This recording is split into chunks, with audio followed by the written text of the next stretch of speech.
Petit rappel, cette vidéo a pour but d'être une aide au dépannage dédié aux professionnels. Le non-respect des mesures de sécurité peut donner lieu à des dysfonctionnements de l'installation et provoquer de graves blessures.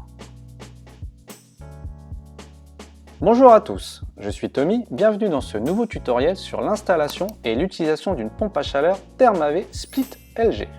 Dans ce tutoriel, je vous montre une méthode qui permet de faire démarrer une deuxième pompe de circulation lorsque la pompe à chaleur sera en demande.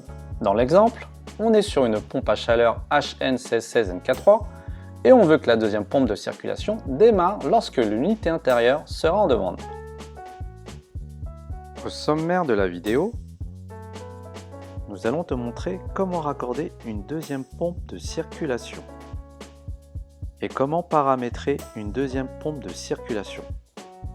Si tu souhaites passer certaines étapes de la vidéo, n'hésite pas à cliquer sur la timeline qui se trouve dans la description.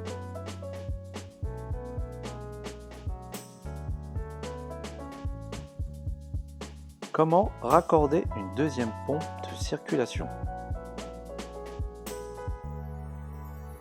En accessoire, il te faudra un disjoncteur pour ta pompe de circulation, un relais de contact et un disjoncteur qui alimentera le contact de ton relais. Coupe électriquement l'installation.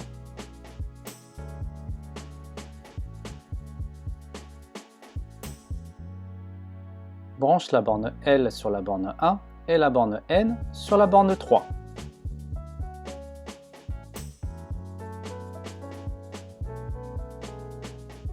Sur cette étape, nous allons brancher l'alimentation de la pompe de circulation au relais de contact. Branche la phase de ta pompe de circulation sur la borne 2 de ton relais et le neutre sur la borne 4 et assure-toi d'avoir bien branché la terre. Sur cette étape, nous allons brancher le contact de l'unité intérieure au relais de contact. Elle servira d'enclenchement pour ta pompe de circulation. Enlève la façade de ton module intérieur afin de pouvoir accéder à la carte électronique. Tu trouveras en bas de cette carte la borne de raccordement TB Ext Pump. Cette borne servira de contact pour enclencher la pompe de circulation.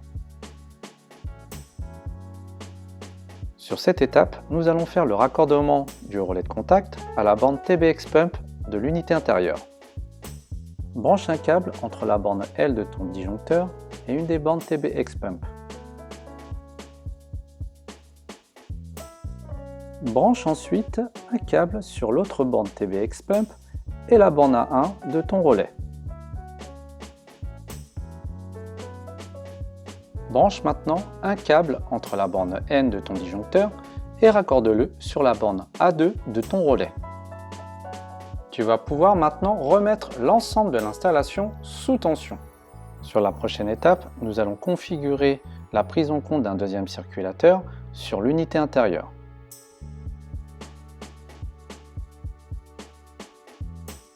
Comment paramétrer une deuxième pompe de circulation?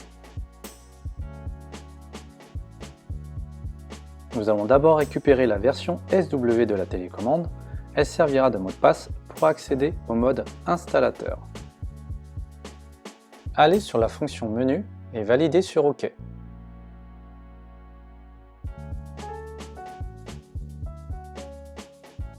Allez sur la fonction réglage et validez sur OK.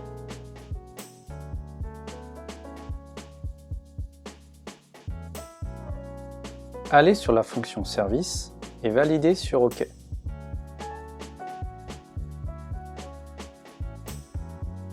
Allez sur la fonction information de la version de la RMC et validez sur OK.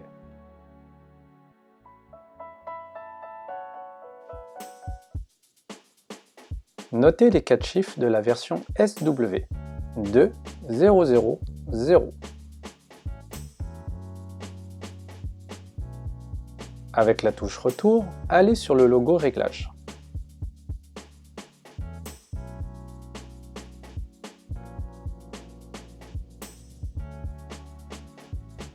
Maintenez 4 secondes la flèche du haut.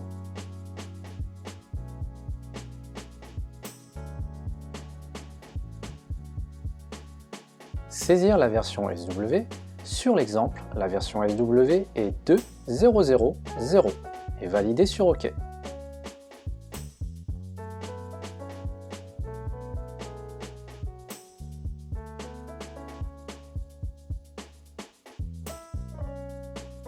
Nous sommes maintenant dans le menu Installateur. Nous allons descendre et aller sur la fonction Utiliser une pompe externe. Elle est par défaut en non utilisée. À l'aide des flèches, nous mettrons cette fonction en mode Utiliser.